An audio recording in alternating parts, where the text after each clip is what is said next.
Welcome, ladies and gentlemen, to History in Review. I'm Alex Pennington. I'm Keith Cantrell, and welcome to today's video. Today we are covering the Purple Heart and its history, as well as a few some facts about it that you wouldn't quite expect to either.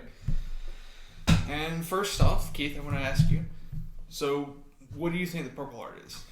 Okay, the Purple Heart is a medal that is rewarded to members of the armed forces in the United States for either being wounded in battle or killed in action.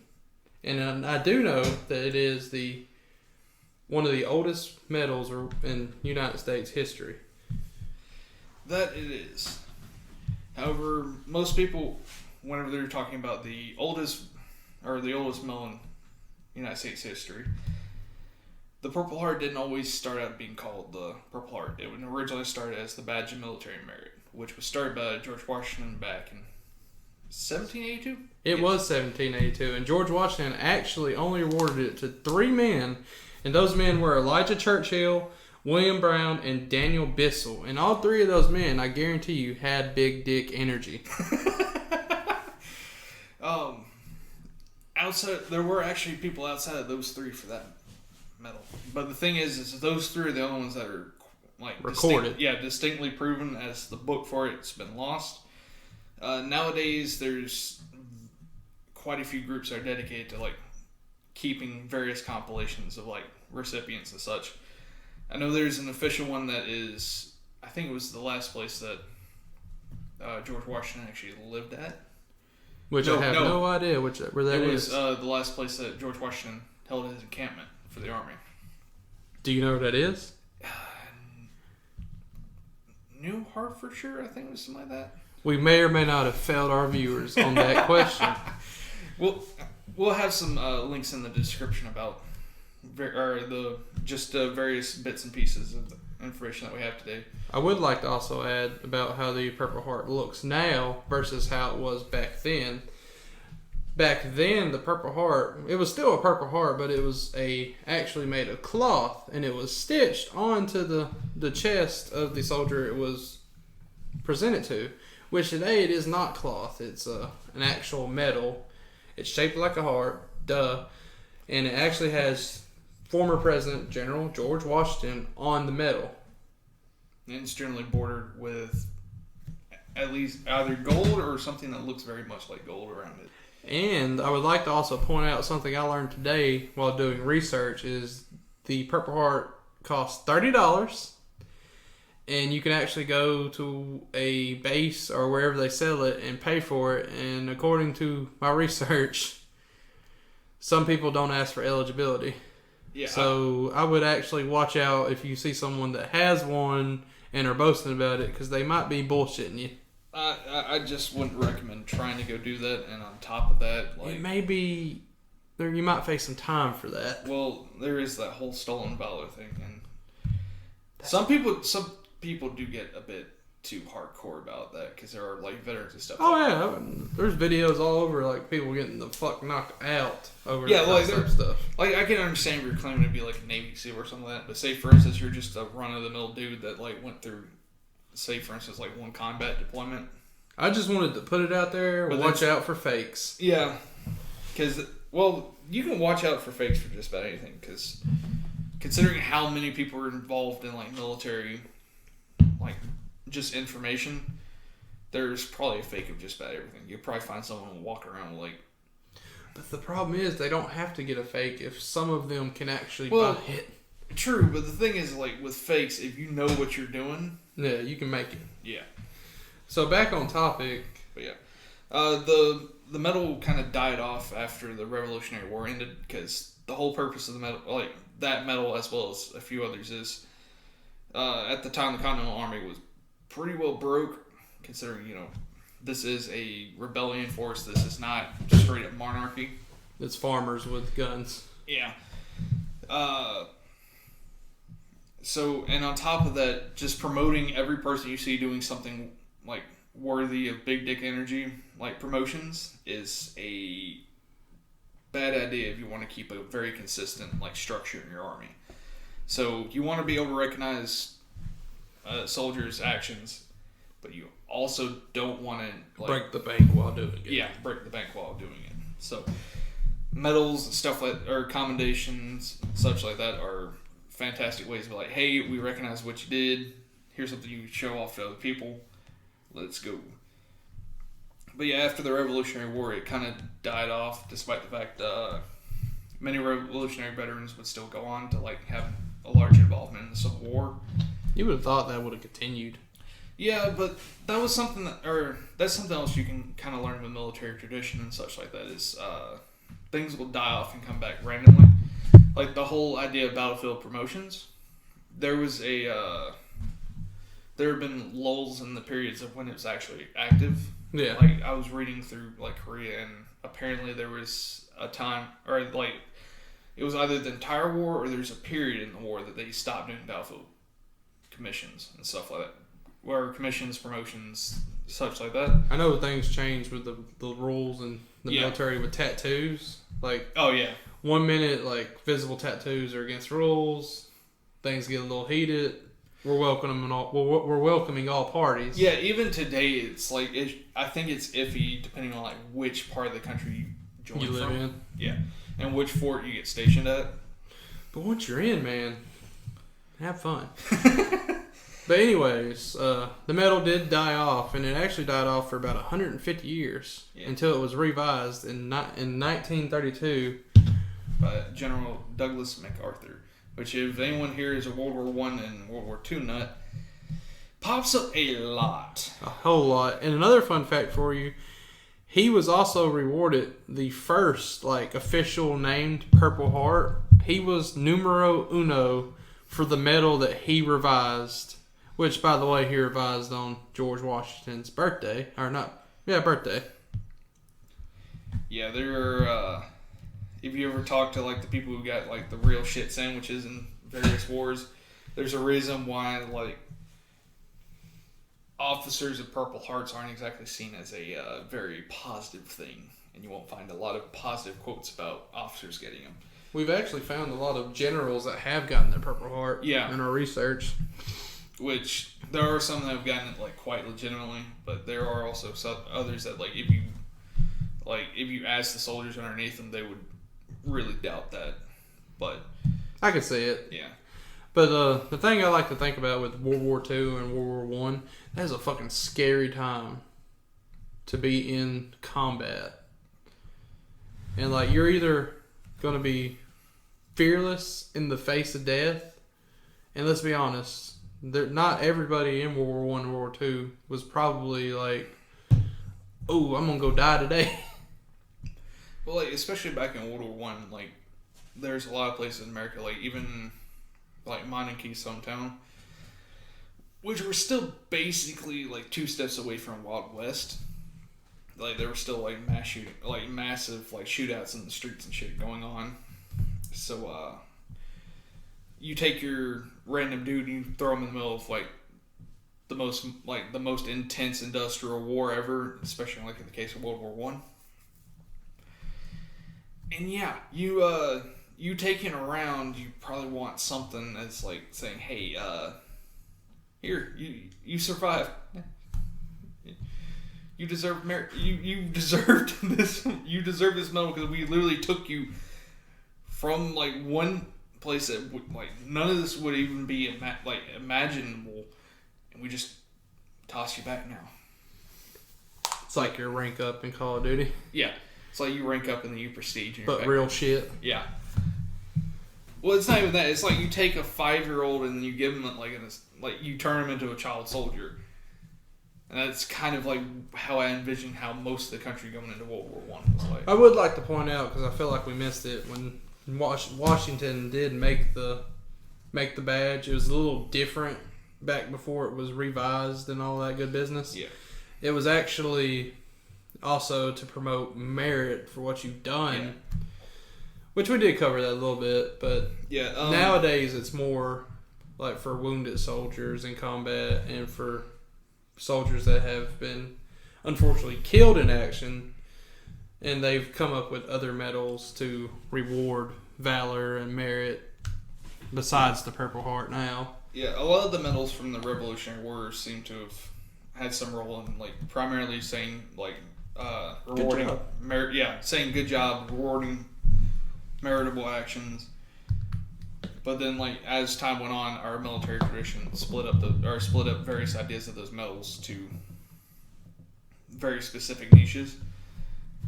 And I know whenever they first brought it back in 1932, they also retrofitted it to World War I veterans, which added a lot to the pool to start with. But the thing is, like, anyone who researches about the Great Depression, there were a lot of veterans who, like, had a real crap time in the Great Depression.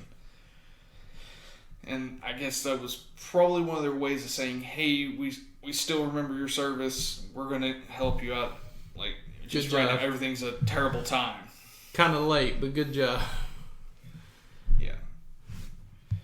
And then I do know in 1942, the military allowed posthumous. Yeah. Am I saying that word correctly? Translation for people who do not understand the word posthumous would be after death. So, say for instance, if you're killed in combat, you would get it.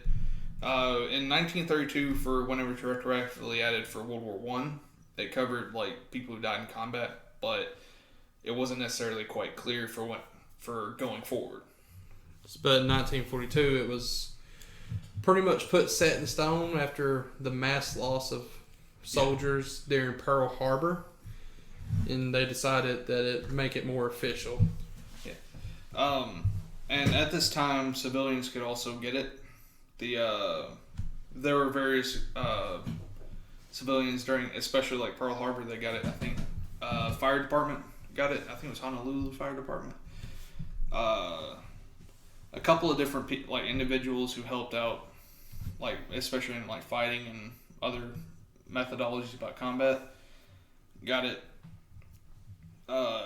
Curiously, at this time, there was a specific group of people who couldn't get the Purple Heart, which was the Merchant Marines, but that was primarily because they had their own stuff. But those damn Merchant Marines. Hey, when you need something shipped, like especially if there's a war on, the Amazon from back in the day. Yeah, these were the Amazon back in the day. This was your prime, man. Your prime if time. If you needed troops and like guns moved, these were the folks you called.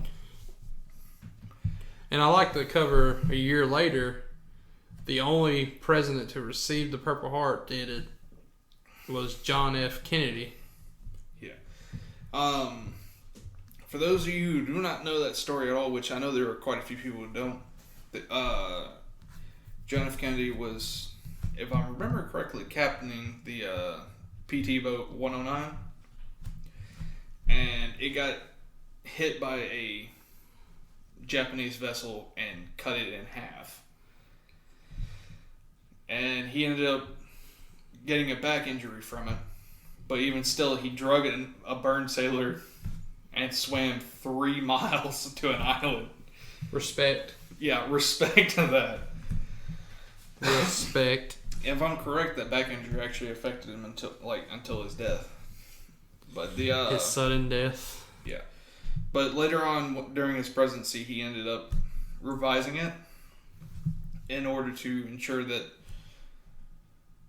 it was more established about how you would get the medal, rather than just being like you get injured in combat. It's more like it explains by which ways you get injured in combat. Like rather than like pinching your thumb and you get the medal, you have to take fire from an enemy force.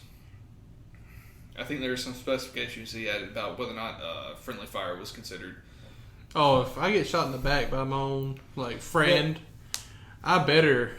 I can't remember if it was JFK or if it was from further, but friendly fire is considered worthy if only it was during a combat situation. Well, it was only if that fire was directed at an enemy. So if your buddy shoots you in the back because he has an itchy trigger finger, then you're just SOL. Hey, what do you do if you're on the battlefield?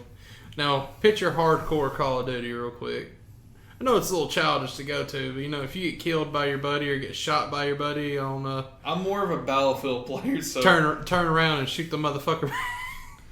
So what if you were an officer and you had like a group of your soldiers that accidentally shot one of your other ones and he just turned around and shot him back? What do you do in that situation? Well, in that case, generally, I think it'd be one of those cases where you would court-martial both of them after they get medevaced out, because despite what most people believe, gunshots are not a fun thing to have. Oh, no, you don't. Like, there is no respawn. There is no, like, heal up after a minute. Like, the movies don't really do much justice.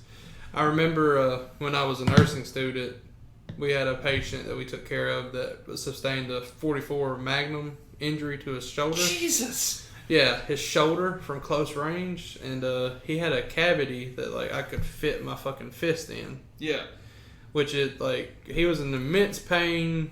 I don't blame the guy, but I don't ever want to see that again. Yeah, for those listening that don't quite understand why there would be a cavity for the 44, upon or around entering a person, a person's body, there's a lot of both gas and fluid, both of which are very susceptible to pressure change. And a bullet is a very pressurized thing. Yeah. So, various bullets will have different kinds of pressure cavities that it will leave behind when it hits a fluid. So, just as an example of why you don't want to get shot and what happens when you do get shot. So, for all you people that are out there thinking about getting shot, or thinking about trying to go real life Call of Duty, that would just be a bad idea. Not a great idea. Like, leave that to the consoles and leave it to the professionals in the United States military. But I think another interesting thing to cover, change the subject, is 1 year later after John F. K. received his Purple Heart, Major General Robert T. Frederick was rewarded his 8th Purple Heart, which is believed to be the highest count of Purple Hearts for any soldier in the U.S. military. And let's circle back to my whole, if you ask your average private about generals and such like that. But I do know another thing about, like, the Purple Hearts. Like, generally, whenever you earn multiple of a medal, especially for, like, the Purple Heart, rather than, like, just having, like, multiple ribbons of that one particular thing, you get a pin that goes on it. So it designates how many times you've been awarded the Purple Heart. Audie Murphy, who quite a few people, if you've examined World War II a lot, he was awarded 3 different ones, from what I can remember. And overall, he was a very decorated man. One thing about the Purple Heart that interests me is it's not just gunshots, stabs, deaths that Purple Heart's awarded to, are not awarded to, because there was some controversy. Sorry, I can't say anything. This is a history podcast, not an English podcast, so we're trying to keep things a bit casual in here, as you can tell. But the frostbite. Yeah. There was a controversy in 1950 on whether or not it should be awarded the Purple Heart, because in some branches in the military it was not rewarded, and for aviators it was awarded. Yeah, which I can kind of see that, because for one thing, they're kind of high up and they're sustained. In the military, there's a lot of people that like to shit talk Air Force and such about like having lower limitations about things. But I can also see why the Air Force would especially make sure, because they are generally at higher elevations, and up until about pressurized cabins and such, like the P-50, like back in like the World War II days, that shit was cold. Oh yeah, but it was unfortunately for the aviators, because they were riding high on that, being able to get it. Yeah, they were strapped with gas masks and basically just like a screaming tube filled with bombs. Oh man. You know, I always thought about going to the service, but I think I'd shit my pants in any of those scenarios. Like, any scenario. I think I'd be able to go through a scenario, but I don't think I'd be, like, good afterwards. No, like, the trauma afterwards, nightmares. I'm still crying about my dog that I had to put down. Just putting that out there. Not undermining your dog being Well, put my down. whole thing is, like, with that scenario, you actually do care about the animal. But, like, say, for instance, if, like, your buddy just got shot, then the anger you feel about killing the other dude would probably last you a while. That's true. Until afterwards, I'd say. But unfortunately for the aviators in 1950, it was actually ruled out that frostbite is not a good... Yeah. And then with our... this jumps forward just a bit, but heat stroke came up in the 90s due to the fact that with the United States entering like further and further into desert and or like exotic locales, the shit's hot. Yeah, shit gets really hot, sun's blazing, and equipment has gotten Equipment's heavy. Equipment's heavy, but on top of that, like protective equipment, it's hot. Well, yeah. I remember Vietnam. There's a issue about soldiers not wearing their flak jackets because it was hot and heavy. Which would you rather? And they would, basically, it was one of those cases of, would you rather have protection from like shrapnel and stuff, or would you? Most definitely. Or would you like to die from heat stroke? I would not like that either. In the middle of a jungle with no water, or no clean water. But yeah, heat stroke came up. So during the like post World War II era, there was a lot of debate over whether or not, and it was whether or not natural like hazards and stuff like that become or would be eligible. Yeah. But then it got excluded. During this period, there was also a few controversies about animals having Purple Hearts. And I feel like my dog should have a Purple Heart. Well, the whole thing is like, for the most part, animals were ineligible. However, if they carried a rank, there were certain branches that would give them to General Fuzzy. Yeah, there was... I can't remember the horse's name off the top of my head. There's a horse in... I think it was World War I that actually took a couple of rounds. They got the Purple Heart. And there was a bulldog, I think in World War II, that got smuggled over. I could have those completely swapped around, but both of those are stories that I do remember. I do. But I love the fact that they have to have a rank, though. Yeah. Yeah, that horse was a staff sergeant. Just imagine being under that horse and rank. Being outranked by a horse. Imagine the general having a poodle and he's like, this is Lieutenant Fluff. Like, you're outranked by a dog, bro. That would suck, but I mean, I would think that it would have been like changed by now with the higher usage of like bomb dogs like overseas in the Middle East. Yeah, I think there might be a particular medal for those particular dogs and such, but I'll have to look that up. Hey, that's a video for another day on that one. That would be another video. Because that's a whole nother boat we're going to have to hop on. But yeah, overall, post World War II, it was primarily a revision era. And about the time you start entering the War on Terror, you start reaching...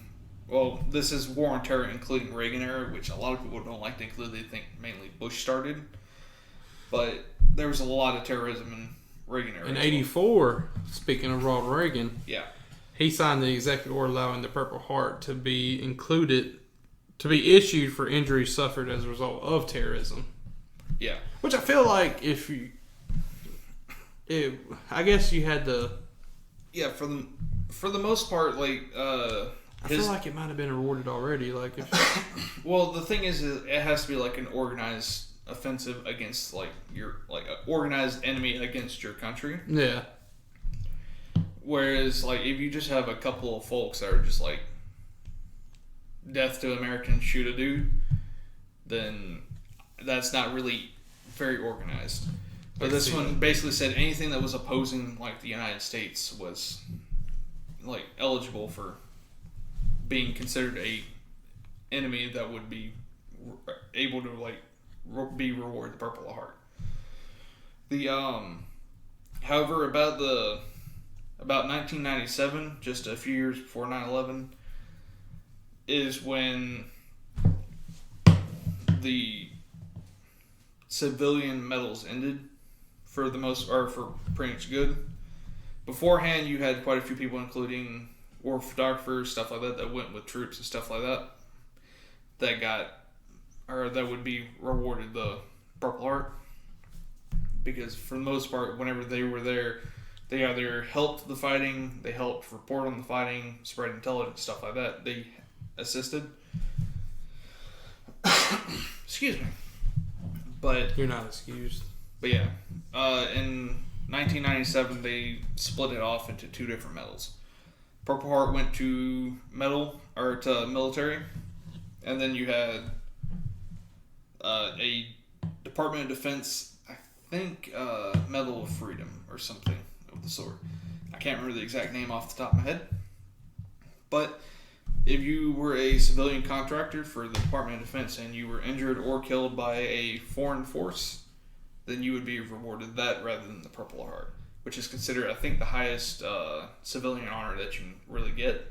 Which is interesting that you say that, because in '83, Ernie Powell, a war photographer, was one of the last civilians that actually rewarded the Purple Heart, because he died on the field.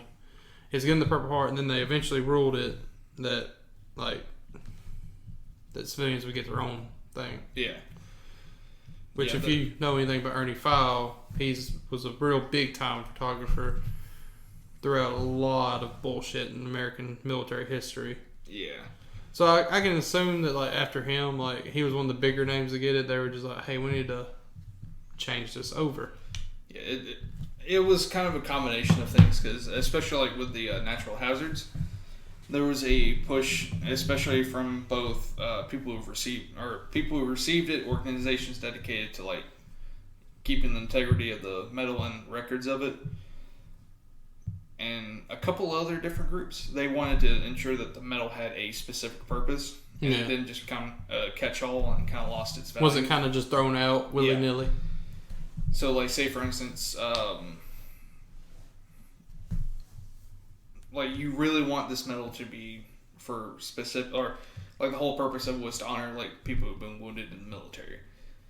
Whereas towards the up until about its revisionary period, it was kind of given out quite frequently. But then, about the time they started making the revisions for the War on Terror and such, it definitely made sense as to why, and especially why people would be pushing for it, because you didn't want to make it feel like a participation trophy or anything like that, but more actually honoring those soldiers. Which is what the Purple Heart was meant to do after it was revisioned. Yeah. So I could see all the changes to it.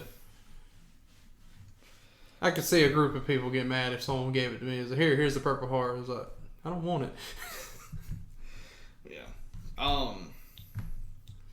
But yeah, I can definitely see why, especially with the ever increasing civilian contractor increase in military offices, especially on foreign fronts, because we have a lot of civilian contractors in Iraq right now. Hey man, you get around some of the using them. You get around some of the complications with war. What, you mean laws? Yeah. But yeah, that's the whole thing. Is they're as time's gone on, it's kind of had just branches developed for ensuring that the Purple Heart remains. Remains a very specific and valid thing. All right. Well, I like to drop one fun fact about it. There's one of our presidents is kind of envious of the Purple Heart and wants one himself, quoting our current president, Donald J. Trump, who said he's always wanted a Purple Heart. He's envious. He's jelly. JFK got one. He didn't. I kid, but I think that's pretty funny. When I was trying to look up quotes for the Purple Heart for this video, and it's the first one that pops up, Donald J. Trump, I've always wanted a Purple Heart, and I was like, I can't use that, and I was like, fuck it, I'm going to use it. But yeah. So to finish off this video, I guess we'll name some of our sources, I guess. Yes. Alright. For me, a few of the sources I got were defense.org, which had a couple of different stories of people who have had Purple Hearts, as well as a couple of different reasons for it to be given. The Coast Guard manual Coast Guard, I think it's instruction manual from 2017, which had its medal section. And that also covered a few other things such as the Medal of Honor, the Bronze Star, Silver Star, various different commendation medals, or commendation, let me go and specify, and such, that just kind of gave a brief description that allowed me to better understand the specific requirements for the medal. And we will definitely link that down below. If you want to do some more in general research. Yeah. And my source I got a lot of mine from was the NPR.org. Yeah. NPR had quite a few good sources, or good bits on that. I really enjoyed it just because, I have ADHD and it's kind of hard for me to lock on the information. Yeah. So I really love it when they map out a timeline of it like they did. It really made it real simple to grasp on. That was always my problem with studying, was like when you throw a bunch of like just a huge paragraph my way, you tend to start to lose me no matter how hard I try. And then I got some information from the history.com, of course, from the History Channel. Yeah. During the day, we talking about history. Be careful with that, unless there's ancient aliens pop up. That's what I was about to say. During the day, history. Nighttime, we looking for Bigfoot. We talking about aliens, baby. Gotta love the History Channel. But yeah, in the future, we should be covering a variety of topics. Some very specific like this. This was more of a test run, so we can decide on formatting, just overall like persona, or like how nice way to start out. Yeah, nice way to start out. Something small, something important that we could still find a lot of information. We're probably going to cover certain individuals, certain events, controversies. You name it in history, we're probably going to cover it. And history can be anything. History is, pretty much to me, history is learning from the past. And that can be anything from wars, presidents, certain figures, even pop culture influences history in certain ways. And we would like to cover that all eventually, and it's going to take a very long time. And hopefully we will do it, and hopefully we'll get people to watch, because I think history is a fun thing, but... History is a very fun thing, although it can be very depressing if you find the right perspectives on it. History is written by the winner. Don't read the ones written by the losers. I've read both, and I find it very depressing. Sad. Yeah, because oftentimes you find out that the winners have a lot of fucked up stuff they didn't mention in their version. And to me, the Purple Heart, or the people, I would like to go ahead and say that. While we're on topic, thank you for anybody who has served in our armed forces, and thank you for taking that bullet for the Purple Heart. But I can understand that sentiment, but that also seems like a very direct way. That's not me trying. You're taking a bullet so that we don't have to. You're serving your country, and we really appreciate it. And one day, hopefully, we might have someone who has served our country in here to give their perspective on it. I would have really loved to get someone that's actually been awarded the Medal of Honor just to chat with them for a second, but short time frames, I didn't actually find anybody. So well, with the Purple Heart, I could probably get a couple of people in for you. We might get one in a later video just to fit in. But anyways, for just a final closing, I would like to thank the one and only sponsor that we had for this video, Mr. Dale Cantrell, who donated a very nice sum to that was able to help us get the equipment we needed to start our first podcast. So I'd like to reach a thank you out there, and I hope to see you at the next video. All right, have a good one, guys.